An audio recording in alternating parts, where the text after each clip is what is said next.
Hello my fellow Druids, Zaior here with a new video kicking off the new season with our beloved Druid. I want to tell you something. We finally have a Pulverize build that feels really good and shows a lot of promise for endgame. I was lucky enough to get the Rotting Lightbringer on my first version kill. So I decided to test the build right away to bring you my first impressions of what I believe is the most fun and strongest Druid build this season. Let me tell you in advance. You can already clear T4 without any Uber mythic item, without any gem socket in your gear, and just a bit of tempering.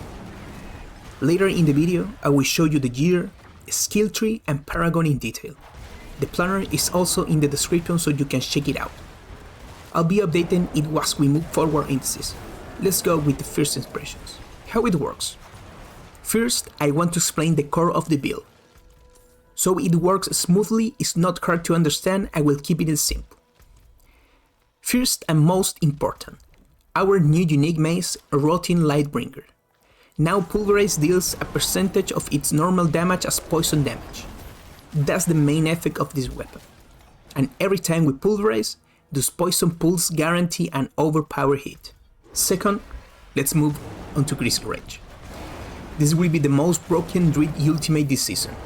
With this ultimate we can use aspects like Rabbit Bear, and here I want to explain something important.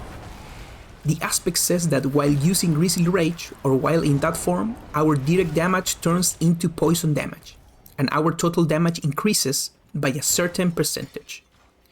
Pulverize is direct damage, plain and simple, so all the multipliers and additive bonus from passives, nodes, and glyphs that used to benefit Pulverize will now be affected by this aspect. This doesn't mean it's a dot build, it's more like overpowered poison damage, if you want to give it a name. Other aspects, like Retaliation, Challenges Depth, and Shockwave, I will be testing as I progress further in the game. I will show you later in the video which ones I used to record this. Another key aspect is Ursine Horror, which is crucial to turn Pulverize into an earth skill and also reduce cooldowns by a set amount of time, perfect for keeping Grizzly Rage up as long as possible. Once you understand this base setup, you can play it and tweak in your own way. Feel free to test out glyphs, skills, and aspects. This way we can share feedback and make the build stronger together. Let's talk a bit about gear. Mine isn't the best right now, but it gets the job done. You will see that I focus a lot of defense like armor and resistance. Also stacking willpower and max life early on will really help you find a good balance between damage and survivability. For the helmet, I'm using Basilisk Sprayer because I got it from Russian, but you can totally use an Ancestral Legendary with willpower, max life, and armor. I put the Aspect of Might on it to reduce incoming damage by 20%. The chest is an Ancestral Legendary with willpower, max life, and armor. Very important to stay tanky in early Torment. You can add a defensive tempering like Total Armor and use the Quicksand aspect for crowd control. Gloves should be all about offense. Willpower, max life, attack speed, or crit chance are great.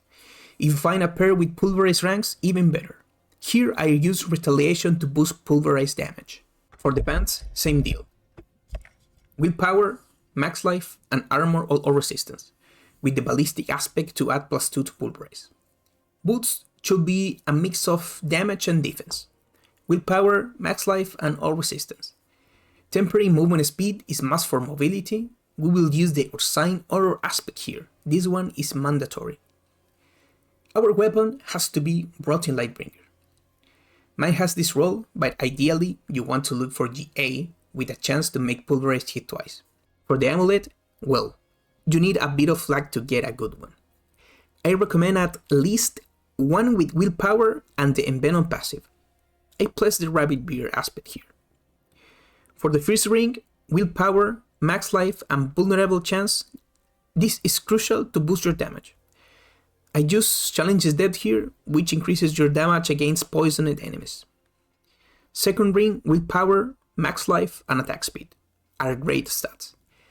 I use the Rampaging Werebeast aspect here, but you can also go with Shockwave. Our skill tree is pretty simple since we will always be using Grizzly Rage. and when we are in werewolf form, we can only use bear skills and companions. So we will only use a few skills in this build. Obviously, our main skill will be Pulverize, using ranging Pulverize, which now has a new effect. For defense, we will only use Debilitating Roar. This skill makes us take 40% less damage from enemies, grants Fortify, and boosts our damage by 25%, one of my favorite Druid skills. We'll also use some passive from resistance and extra damage here. I want to try the wolves to see if they could tag a bit, but I'm not fully convinced yet. I might swap them out later, but for farming and glyph leveling, they can be helpful at this stage.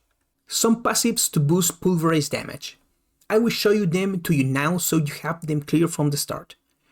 Provocation for plus 15% damage, Envenom for a huge boost to critical poison damage, Toxic Claws to increase poison damage. It's important to have all 5 points in Grizzly Rage, and I use the Ursine Strange passive for more life, overpower damage, and plus 20% damage. I test Bestial Rampage, but for now, Ursine Strange feels better. I will compare both later to see which one is best. I won't go into much detail about the Paragon for now. I will just show the glyphs I'm using at the moment, which I will probably tweak later. In the first war, I'm using Headhunter, the one they give you first. It helps increase attributes and deals more damage to elites.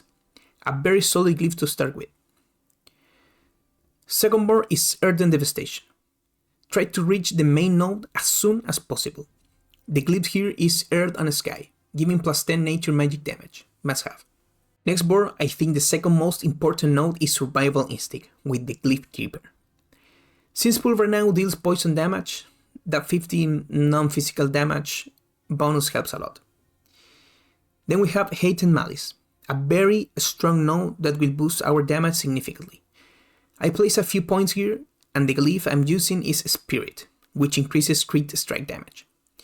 You can check the rest of the Paragon in the planner, and again, it's all subject to change. When it comes to HORADRIC powers and gems, I still haven't decided which will be the best. But for now, I think Celestial Surge plus Corrosive Vapor are solid choices. They pull enemies together, which is great for Pulverize, and deal poison damage that scale nicely with this build. For Arcana powers, I only have 3 unlocked so far. I can give you more info about them just yet, but the planner has the ones I believe are the best option right now. I also haven't crafted any gems, which means the build is already strong even without being complete. You can check the current optimal gems in the planner. If you have questions about that, drop them in the comments. Alright my Druids, I did my best to bring you something decent so you can see the best Druid build in action from the very beginning.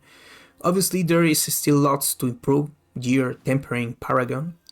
But even so, with just this setup, you can start building it and really enjoy it. I will bring you the final version of the build very soon. I'm leaving you with a P50 clear done easily with the same gear I showed you, no gems and low level glyphs. If you like the video and enjoy my content, don't forget to like and subscribe. That way we can reach more Druids and grow our community. See you soon in Sanctuary. Goodbye.